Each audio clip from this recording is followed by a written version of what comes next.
Do have a couple of announcements here right at the top. Today, the State Department notified Congress on our reorganization plan to build an America First State Department capable of meeting the challenges of the 21st century. The Secretary issued a statement on the notification as he said, over the past quarter century, the domestic operations of the State Department have grown exponentially, resulting in more bureaucracy, higher costs, and fewer results for the American people.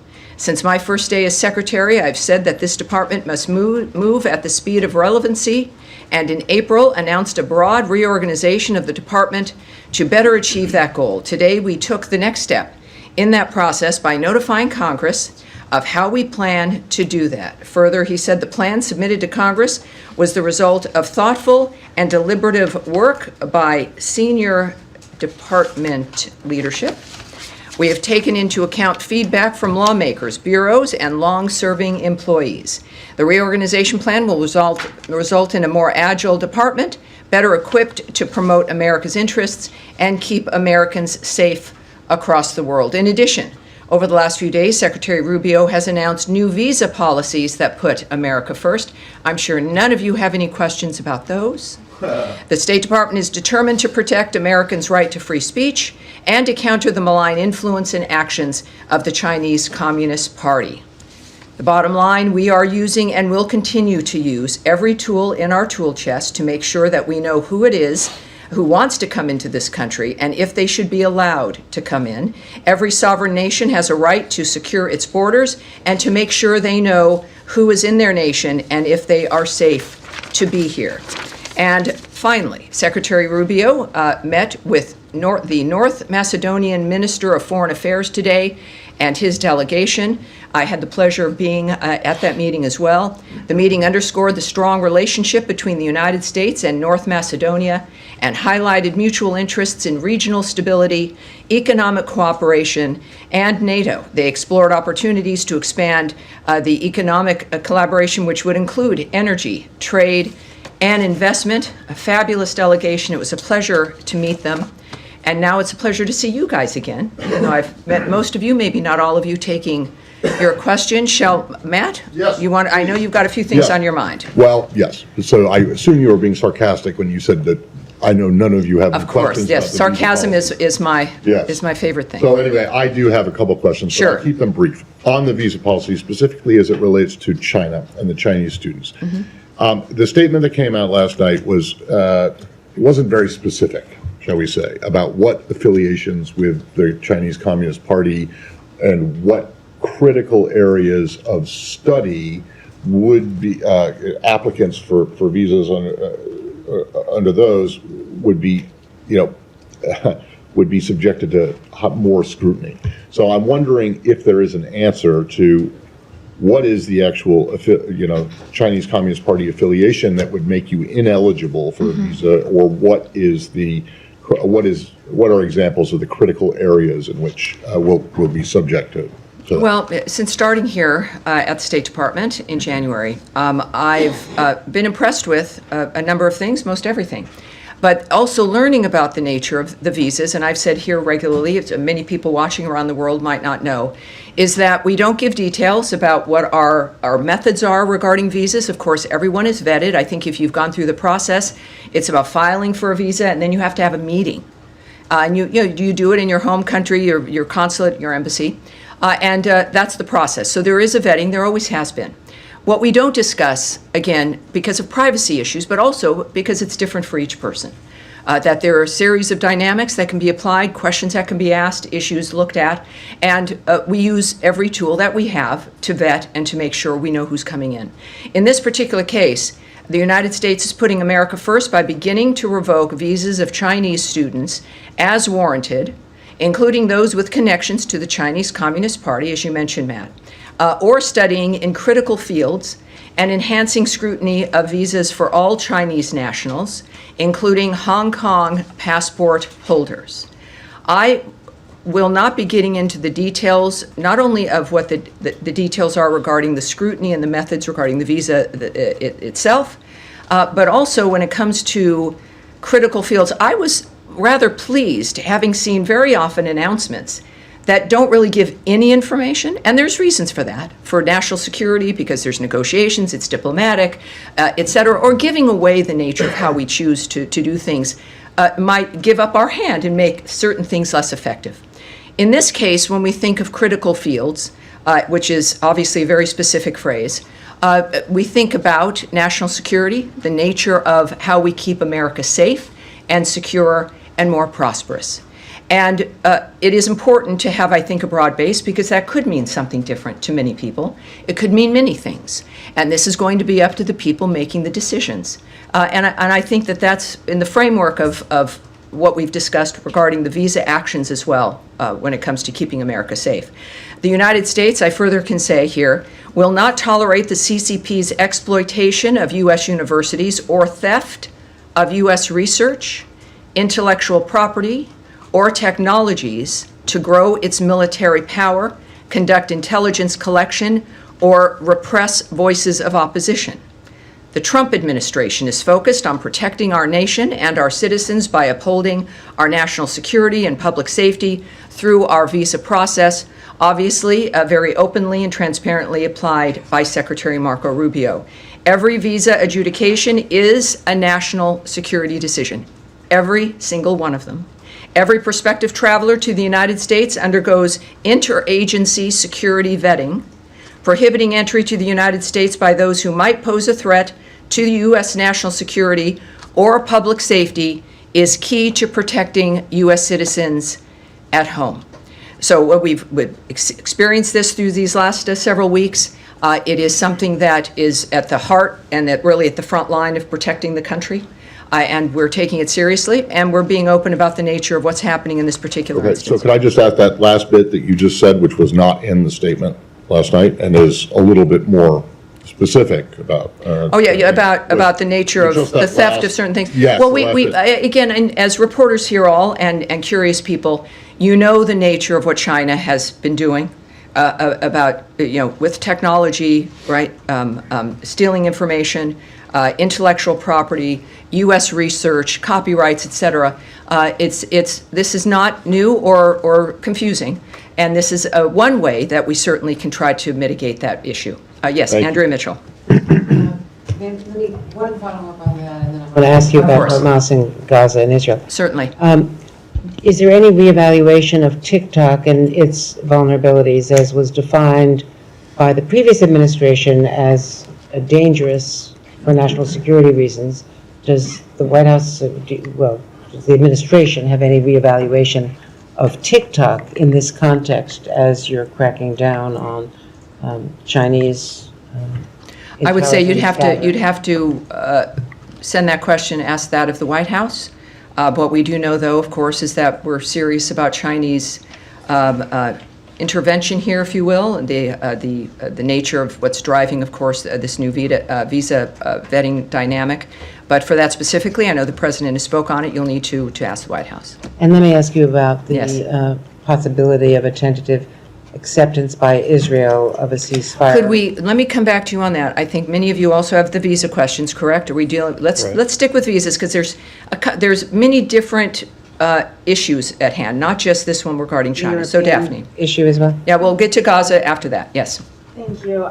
There are hundreds of thousands of Chinese students currently in the U.S. What proportion does the State Department expect will face visa revocations? Oh, I can't answer that at all. I mean, one of the things we also, even if I was inclined to want to answer, is we're not going to speculate on where this would go. A lot of this clearly perhaps has not been done before as we look at this dynamic and make a determination of exactly what's been happening in this country. A great deal of what President Trump has done and what Secretary Rubio is doing is beginning to look at certain things, whether it's foreign aid, the nature of visas, how people are getting here, what's happening at the universities, the things we've seen that we don't like that have emerged from them.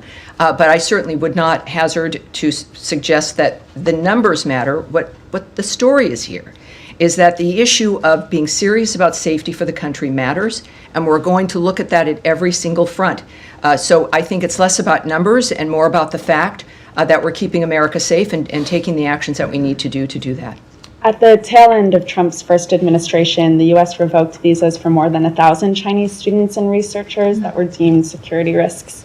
Should we expect the actions that Secretary Rubio announced yesterday to exceed those first-term measures? You love the numbers.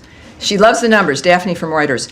How many originally did you say Chinese students were here? The hundreds of thousands. Hundreds of thousands. And so you've provided a number of about 1,000, which I'm not quite sure how that number even would have been a number that you could rely on, because Consular Affairs does not provide numbers. We don't discuss visas that are issued, visas that are removed, things that are revoked. Those are numbers that are not shared, are not provided, and I would suggest using caution if someone has given you a number like that. I have no idea what the numbers will be. What I do know is that the people who are deemed to be a threat to the country or a problem now will be vetted again or looked at seriously, and Americans will be safer. That's the story here. And then just on the visa restriction policy announced yesterday over the censoring of Americans, can you provide any specific examples of what actions prompted the U.S. to institute this policy? And when might we expect any visa restrictions to be implemented? In a case like this, you're looking at a policy that is a reflection of what the Trump administration and the American people care about, which is the idea of Americans being censored. We experienced this through COVID, the nature of our ability to be able to speak our minds. And while I won't give you, or can give you, or would give you specifics about how this particular restriction would be approached, which is not done in a blanket way, right? That there's individuals who are flagged or who are seen as being a participant in some aspect of the censorship of Americans. What I can say is that all of what you see emanating from the Trump administration and the State Department is a reflection of the policy of this administration and what the American people want and expect when it comes to what their futures are going to hold. Again, on visas, Yes. Hold on, please. Still on visas. Still on visas. One moment, I'll be back with you. Yes.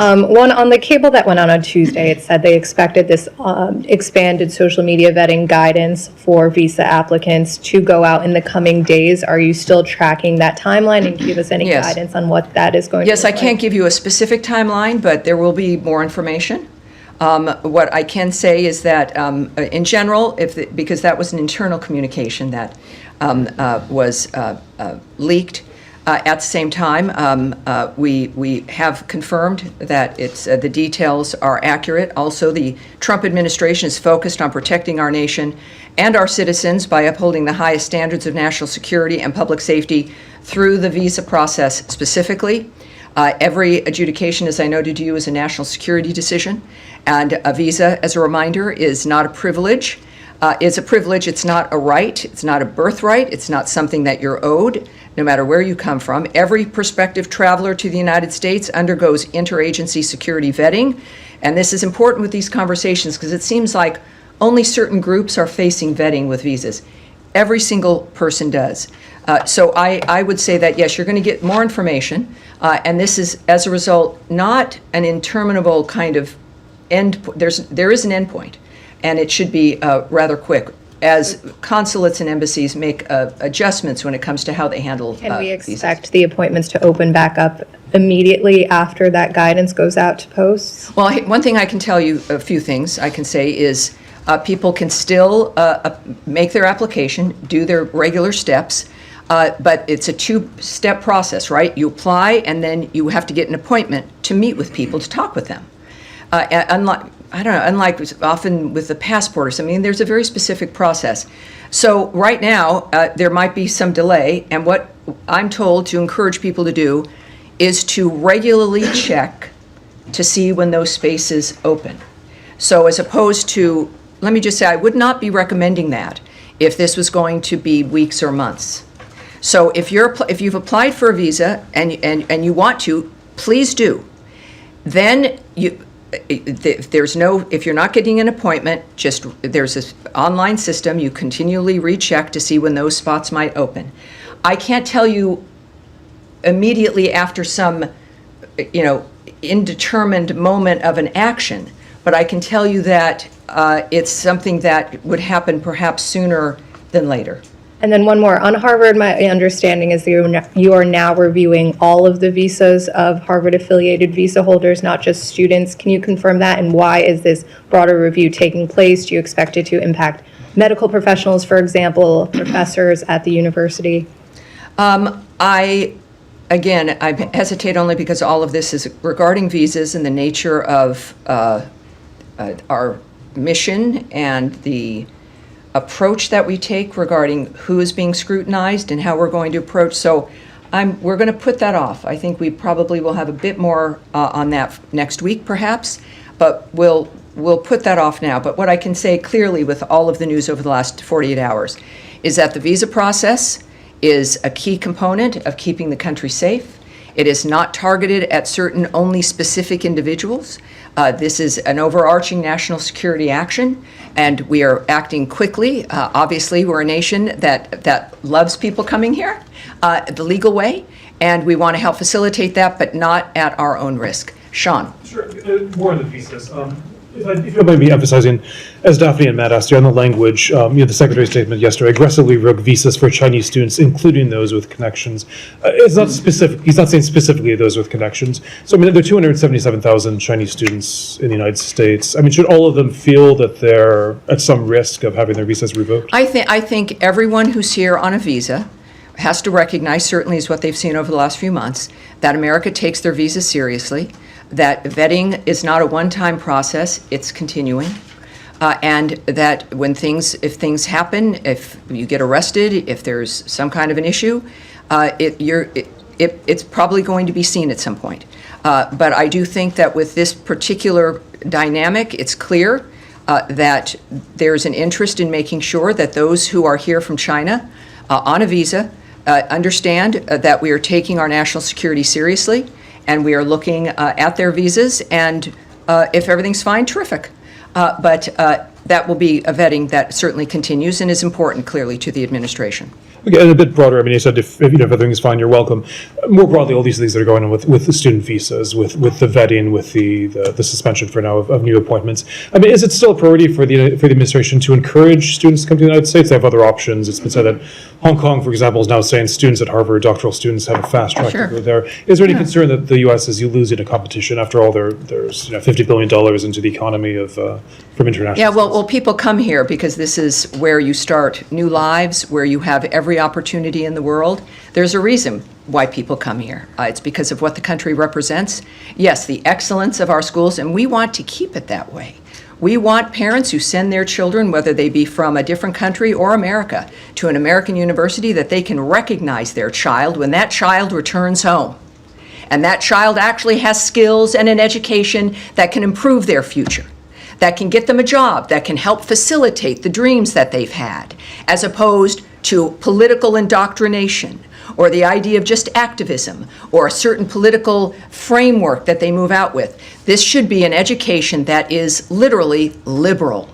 The idea that you learn things that help facilitate your life no matter where you come from, who you are, if you're a Jew or a non-believer or an atheist or black or white or a woman. We've been through this in this country for the last 2 to 3 generations still.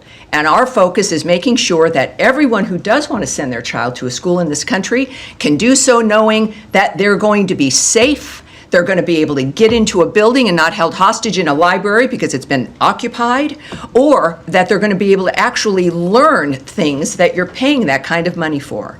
So yes, it not only should encourage more people, for those who are already here, it's certainly an important dynamic for believing and understanding that your child's going to be safe and that you're going to get something that you've paid for more than a social activist who lives in your basement. Can I switch to the Middle East, or does anybody else have anything? Well, yeah, it's an unusual day for me, and time flies, doesn't it? I was going to ask about that. So many people, too many people, Matt. So we've talked a great deal about the visas. And Gaza, all right. We had Gaza, where is she? There she is in the blue jacket. You'll be second. We'll go to Andrea on Gaza, and then we'll go into the back. I was Yes. about to ask you about the reported acceptance by Israel of a ceasefire for Gaza. What you can fill in about that? Does it include expanding food deliveries? Does it include the south as well as the north? And do you know whether Hamas has signed on to this? And is Qatar or Oman? Well, we know there's been a proposal put forward that seems to be promising.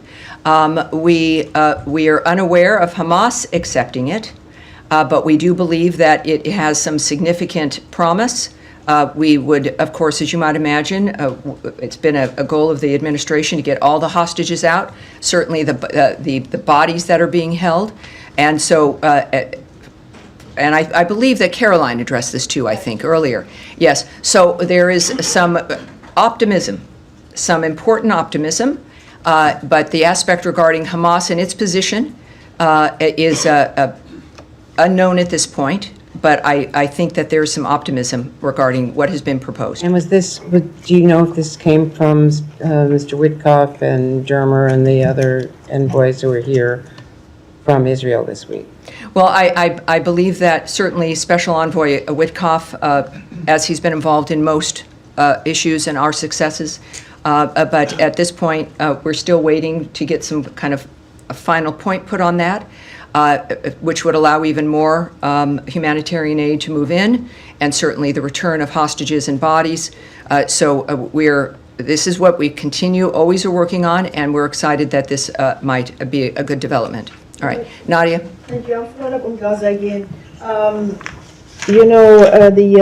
Caroline just said now, actually, that both the Israelis and agreed to it, and they're waiting for. Yes, that's correct. So this is when we say this in optimism, it means Israel's agreed.